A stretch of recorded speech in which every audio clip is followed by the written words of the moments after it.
মাঘ মাসের শুক্লপক্ষের একাদশী খুবই গুরুত্বপূর্ণ একাদশী। দেখুন, বছরে আমাদের 24টা একাদশী পড়ে, কোনো সময় 25টা একাদশীও পড়ে যায় বছরে।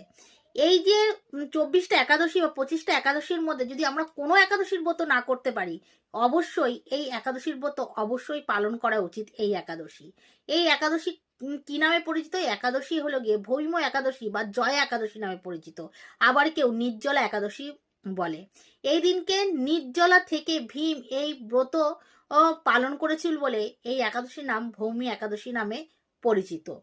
এই একাদশী সবাই করার চেষ্টা করবেন। এমনিতে সব একাদশীর ব্রতই সবার পালন করা উচিত।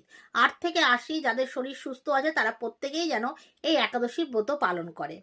এই একাদশীর ব্রত পালন করার পরে তার যে পালনের সময়, সেই পালনের সময় হলো পরের দিন।